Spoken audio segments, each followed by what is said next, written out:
তো so guys দেখুন ফেরির কাছাকাছি আমরা চলে আসছি, দেখতে থাকুন ভিডিওটা।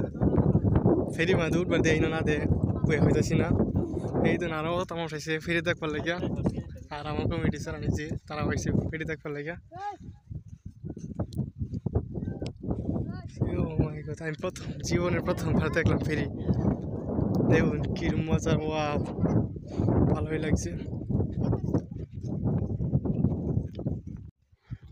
এই দেখুন কি জিনিস, আর এটা ক্যারেং ক্যারেং সিস্টেম বানাইছে বস্তুটা।